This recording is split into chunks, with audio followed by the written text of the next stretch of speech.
Hi, I am Lanre Ajayi, and I'm reaching you now on channel 197.3.1 DT on People, Places, and Events.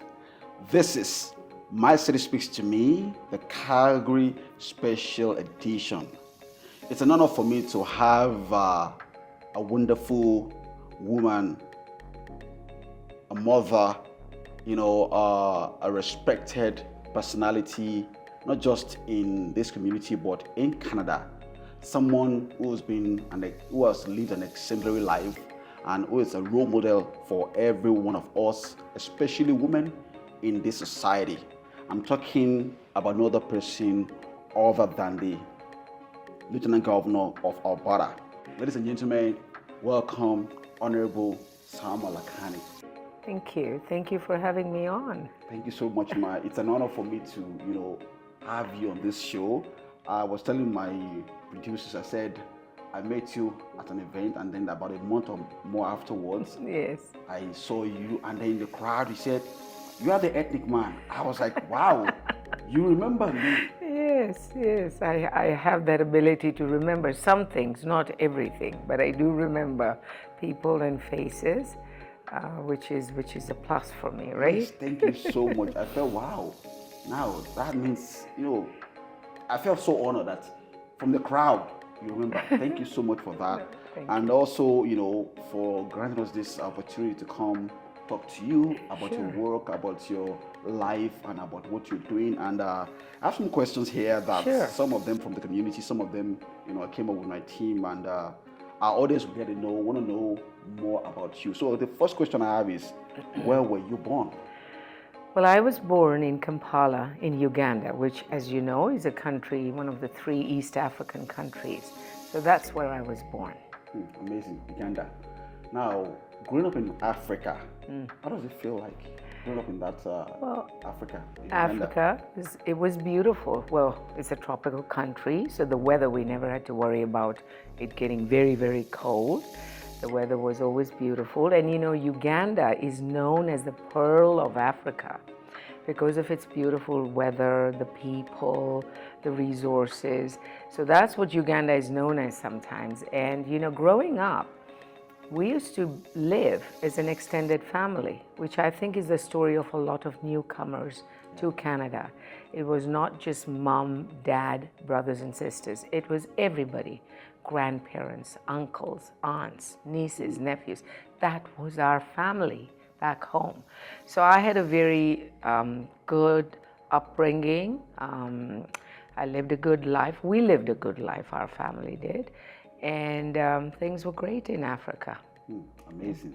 That is one of the ways in which I think we have that support system where, you have a large, community of individuals who are there, to support you. Yes, I think that's one of the things we should probably look into in this community in Canada. Yes. Thank you very much. So let's fast forward. What made you decide to come to Canada? Well, as you know, in 1971, the democratically elected president of Uganda was ousted or overthrown by a military coup led by Idi Amin. So the one thing I always say to people here is we have a very special gift, the gift of democracy. And we should never forget that. We should never take that gift for granted. We have to protect that gift because we're very, very lucky that we can vote in elections. We can vote for whichever candidate or party we want to. So Idi Amin ousted the democratically elected president in 1971. And within a year and a half, he created a crisis in the country.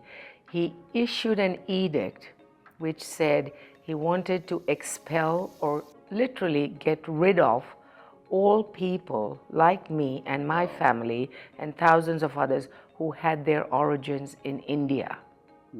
And he gave us 3 months to leave. Wow. At that time, I was back home for my summer holidays. I was a student in the UK. I was studying at a British university. So I had just gotten home for my summer holidays and he issued this edict.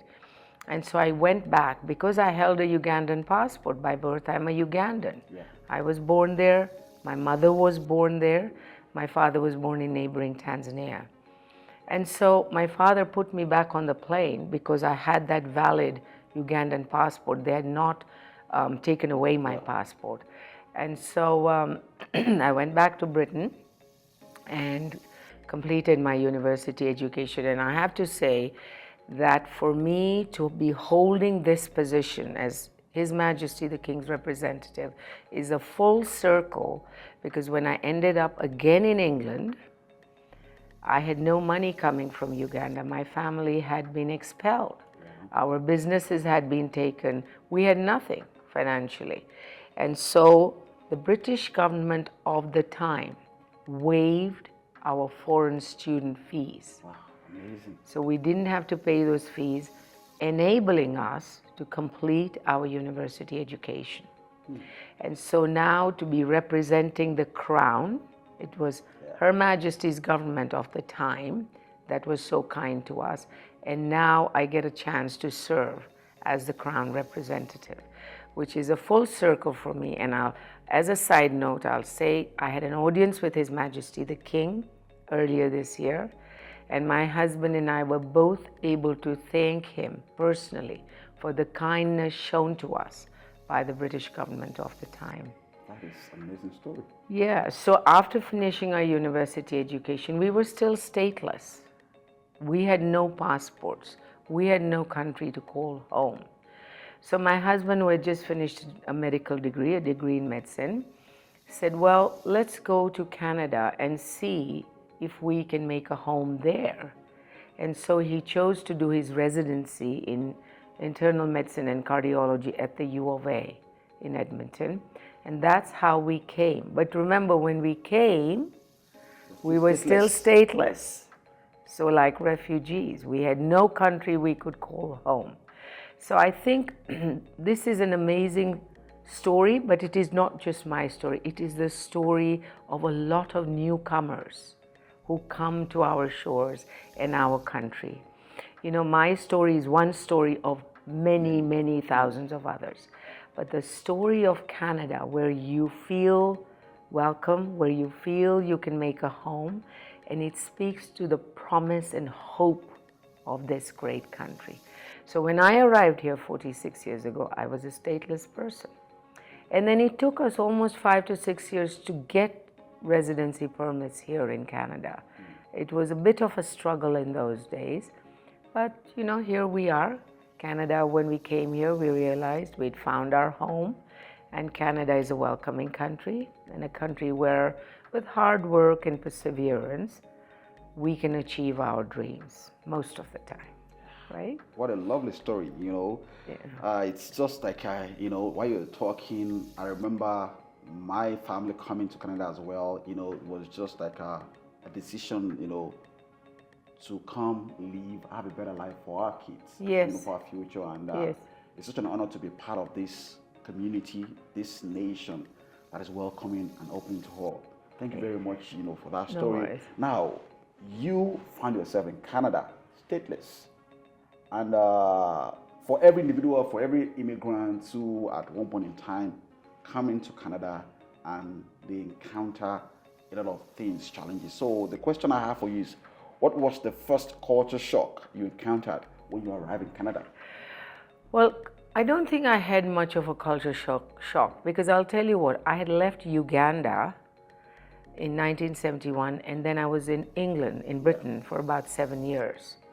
So, you know, we were kind of used to the winters, which are much milder than here, the people. But the one thing that struck me when I came to Canada from England, because I came from England, was how big this country is and how there aren't that many people. In England, anywhere you go, you see lots and lots of people in the cities, everywhere. And you come here and the streets are not as busy. So my husband and I were actually quite shocked when we first arrived here. But that is why Canada is so keen to take newcomers every year. I think they're increasing the quota every year.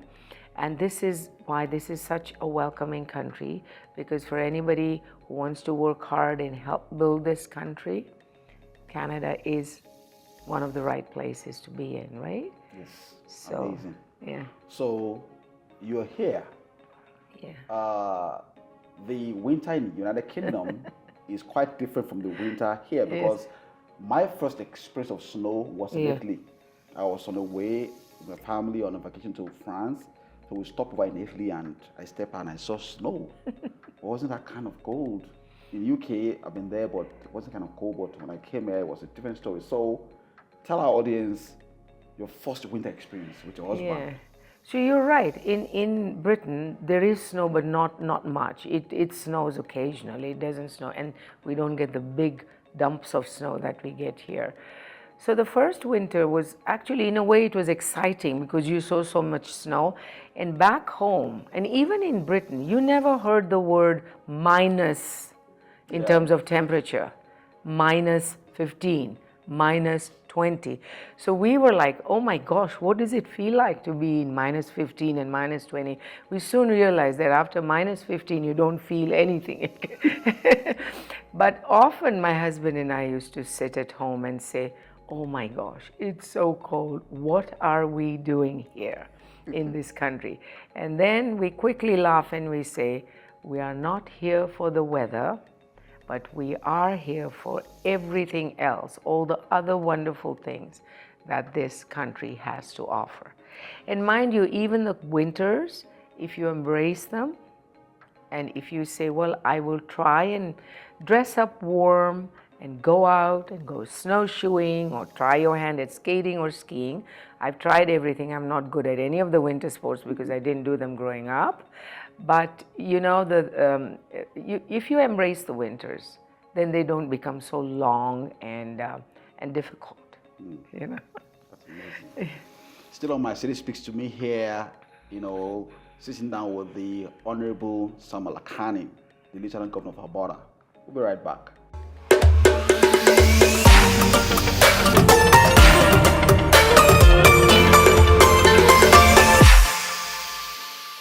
Welcome back. Still on My City Speaks to Me, the Calgary Special Edition, having the opportunity to speak to the Lieutenant Governor of Alberta, the Honorable Salma Lakhani. On August 26, 2020, you became the 19th Lieutenant Governor of Alberta. The question I have is, what is the role of a Lieutenant Governor in Canada? Okay, so you know, Canada is a constitutional monarchy, and so our head of state is the monarch, the king now. And so I am a representative of the king. So some of my roles, some of my duties, for instance, are the constitutional duties, right? So I have to make sure there's always a premier in the province. If a premier resigns or God forbid something happens to the premier, I have to make sure there's a premier. After an election, I have to swear in all the MLAs, both parties here in Alberta. I have to sign all the orders in council, all the important documents. I have to give royal assent to bills that are passed by the Legislative Assembly to give them the force of law. They become law once I give royal assent. And the other, so that's the constitutional part, which is the most important part of this role. But the fun and enjoyable part of this role is the ceremonial part, where you get to recognize Albertans, ordinary Albertans, who are doing extraordinary things to build our province, to make our province the welcoming place that it is. And so I get to recognize them through award ceremonies. And then the third thing is the community aspect, where I get to go to all community events. And I guess I met you at one of these award ceremonies. And, you know, so those are very broadly the basic roles of this office. Amazing. Now, the question I have next is, you are Canada's first Muslim Lieutenant Governor. Yes. As well as the first person of South Asian heritage and African birth to serve in this office. Yes. Now, with every opportunity there are challenges, you know, what are some of the challenges of this role? Okay, so before I answer that, I'd like to say you mentioned that I'm the first. I'm wearing a lot of first hat, which I'm really humbled and honored to be doing. But I'd like to say that my appointment as the first Muslim, the first South Asian, and the first African born speaks to the story of our country, as I mentioned earlier. And it speaks to the hope and promise that this country has for everyone, the newcomers and everyone alike. But I'd also like to say that that hope and promise, that Canadian dream that we often talk about, should be felt by every single person who calls this place home. This country is doing great in making that dream be felt by everyone. But we still have a little ways to go. And I like to say that at every opportunity I can, because each of us has a role to play in that journey to make that hope and promise be felt by every single person who calls this place home. Wonderful. Nobody should be left behind. Now, the second part, your question was, what are the challenges of this role? One of the challenges is when you give royal assent to certain bills that are passed in the Legislative Assembly, and remember, these bills are passed by elected officials, right? Yeah. And who elects them? The people. So it is the elected officials who pass these bills. I have to give royal assent. Well, when you do that, you don't please everybody. Yeah. There's always people who are unhappy. So that's a bit of a challenge for me, because I'm the kind of person who likes to make everyone feel happy, you know. But anyways, that happens in every country. It's not only here. The other challenge with this role is, one of my mandates is to try and visit as many different parts of the province as possible. My first 2 years were during COVID. Wow. So I was not able to go and visit or get out of Edmonton because we were not allowed to do that, right? So I had to look at people on screens. And I really feel that I would like to get to go to as many places in Alberta as possible. I've been to some very small rural places, and I just love being there because people all over the province are amazing. And I think I'd like to visit more places, meet more Albertans, and listen to their stories and learn about what they are doing in their part of the province. So it is a bit of a challenge because we are a fairly large province, and to get to some of the most northern points, it's difficult, but we'll try and get there. Thank you very much. Now, away from all of those official questions about your work or your role, let's get on to something more relaxing. How do you relax? What kind of food do you like, music, or what kind of activities do you do for fun? Well, I do like music. I'm of the Beatles era, so that tells you how old I am. I visited, the last time I went to Africa, to East Africa, was in 2019, and I listened to some amazing Kiswahili music there, and I like music and beat, but I also love people. I love meeting people, and you know, if I have some free moments, I pick up the phone and I actually talk to people who are near and dear to me. I'm not very much of a technology person. I believe we've lost some of this personal touch. Yeah. I like to listen to a voice at the other end, not just text messages, but that is the reality these days, texts and WhatsApp and all that. So I can spend hours talking to people and finding out how they are, what they are doing. And I have a grandson who's only 10 and a half months old. So I love FaceTiming him and and singing to him, and I enjoy that. But I also like to enjoy our beautiful province. I like to get out and walk when I can. Sometimes in this role it's kind of hard to find the time, but when I can, I like to discover different parts of the province and walk around and go into the river valley and and try and do that in winter too with the right footwear. Yes, it's essential. So what will you want people to remember you for, or what legacy do you want to leave behind after your time in office? You know, one thing I have tried to do in this role is to make this role relevant to the people and accessible to Albertans. Yeah. This role is not so much about me, it is about the people of Alberta. And I feel very strongly that people should be able to approach me. I'm not an unapproachable person. People should have access to me. People should be able to see themselves in me. And that is what I would like people to remember about this. Because this role is not where you just sit in your office and wait for people to come and see you and say hello and shake your hand. It's about the people of the province. So I want people to remember me for that. Someone who cared, someone who went out, tried to meet as many people as I can. And you know, I have defined my 3 pillars that I want to work on while I'm in this office and that I'm working on every day. One is reconciliation. So every time I get an opportunity to be with our Indigenous sisters and brothers and Indigenous elders and knowledge keepers, I take that opportunity to learn. Yeah.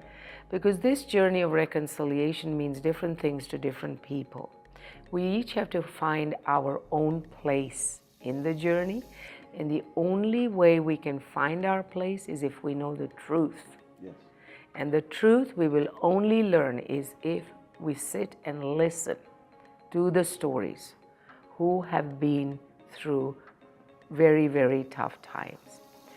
So that is one of my pillars, and I spend quite a bit of time. I attend every circle that I can, learn from elders. The second thing is lifting barriers for marginalized populations. And I really believe, look, if it was not for the education that I got back in Uganda and then finishing my university education in Britain, I would not be sitting here today talking to you as the Lieutenant Governor of the province. So education is the key to a lot of problems we face, the key to lead a good life. So I want to try and lift barriers for people who can't get to access education. And I want to make sure that people who work hard get those opportunities. So I've worked with the Alberta School Board Association to establish a student award for students who are not necessarily the high flyers. Of course, we need to recognize high flyers, but we also need to let all the other people know, students know, you matter, you have potential, you have something you can contribute. And that's what I'm working towards. And of course, the last thing is being a welcoming country, a truly welcoming country. When I talk about inclusivity, I don't want to just talk about tokenism. When you want to be truly inclusive, it's like if you have 10 people around a table who all have the same views, who all look the same, speak the same, I believe you have 9 people too many. You need to bring in different voices. You need to listen to the voices, and you need to include those voices in the decision-making process. That's wonderful. So I have one more question before we wrap up this discussion, and it's about women. Yes. So what advice do you have for women, especially when it comes to nation and community building? Yeah. So first I'd like to say to all women, believe in yourself. Because a lot of times we don't. Let me tell you about myself. When I was first approached and asked if I wanted, because they don't just appoint you to this position, at least for me, what happened was I was phoned by the Prime Minister's office to say, would you like your name to stand? Yours is one of the names we're considering. And I was very overwhelmed. I had never ever thought I would be appointed to a position like this. And so when my husband came home, I told him what had happened, and they gave me a couple of days to think about it. And my first reaction was, oh, I can't do this. I can't fulfill the mandate of this role. And it's my husband who said, why do you believe that you can't do it? So I want to say to all women, believe in yourselves. Try something you have never done. You know, sometimes we're so comfortable with the things we're doing that we do not want to try anything different, or we're genuinely uncomfortable or nervous about trying something new. Well, I tried something new, and I know people will judge whether I'm a good vice-regal representative or not, but I want to say to women, believe in yourself. And if you have an opportunity to serve, don't worry about which level you start at. I did all my voluntary work, most of it, prior to this position, at the grassroots level. I did not look for board positions or where I can lead. Yes, I led my daughter's high school parent council as chair for 3 years, but I didn't ask to do that. I was elected. When I served at Norquest College as a mentor, I was the first mentor to start, one of the first ones. And then I was the last mentor to leave. They shut down the program, and that's when I had to leave. So I love doing work at the grassroots level. And you know, when you volunteer, when you give of yourself, remember, you grow as well as a person.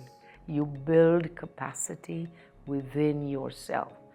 You learn as much from the people you're helping. You learn a lot. So I would encourage women, if you believe in a cause, of course, you have to believe in a cause before you get involved in community building and voluntary work. But if you believe in a cause, get involved in it at whatever level you can. And then, of course, if you want to rise up through the ranks, if that's your aspiration, you can. People will know you for what you can do, for the time you give, for what you care about. Then you can rise up through the ranks. But help, and I think newcomer women or people are very genuinely wanting to give back. You know, to end, I will say, I don't know if you've heard of this Canadian poet called Rupi Kaur. Rupi Kaur is from India, but she lives in Canada. She makes her home in Canada. And she's written a lot of beautiful poems. And one of the poems, and I'm just paraphrasing, she said, a lot of us had to leave our countries under duress because things were not going right and whatever. And she says, I was kicked out of my country, right? So what she says is, it's not sad that we had to leave. What is sad is what we could have built had we been allowed to stay. And we often think about what we could have built in Uganda, although my husband does have a Rotary program in Uganda, and that's another story for another day. But you know, in Africa, they say you can leave Africa, but Africa never leaves you. So we all want to give back to our country of origin in whatever way we can, but we want to build this country. This is our new country, the country that accepted us with open arms. We want to build this country now, which is what all of us, you and me and all of us, are doing in our own small ways. So I want to say to women, believe in yourselves. And the last thing is, never let anybody tell you you can't do this because you're a woman. Don't ever believe that. Yeah, thank you very much. And to men, you know, whether, you know, irrespective of the kind of sexual orientation which you have, believe in yourself. You know? Absolutely. Everyone needs to believe that we all have abilities, we all have talents, and we can all give back in building communities, welcoming, vibrant, inclusive communities.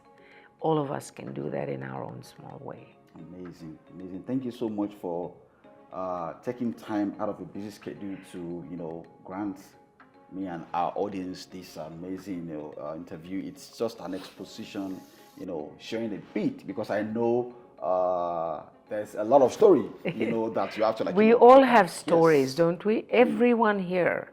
We just have to take the time to listen with our ears and an open heart and learn. Thank you very much, Ma. Thank you. And on this note, I'll draw today's curtain of the show. And if you have any question, you know, leave the question, you know, on my YouTube page, you know, and then we'll, you know, if it's a question, if you have a question for the Lieutenant Governor, I'll surely, you know, get the question across to her. And thank you so much for joining us on this episode of My City Speaks to Me. And until I come your way again with amazing content from around Canada, this is me saying bye for now Thank you very much. Thank you. Thank you for having me. Thank you.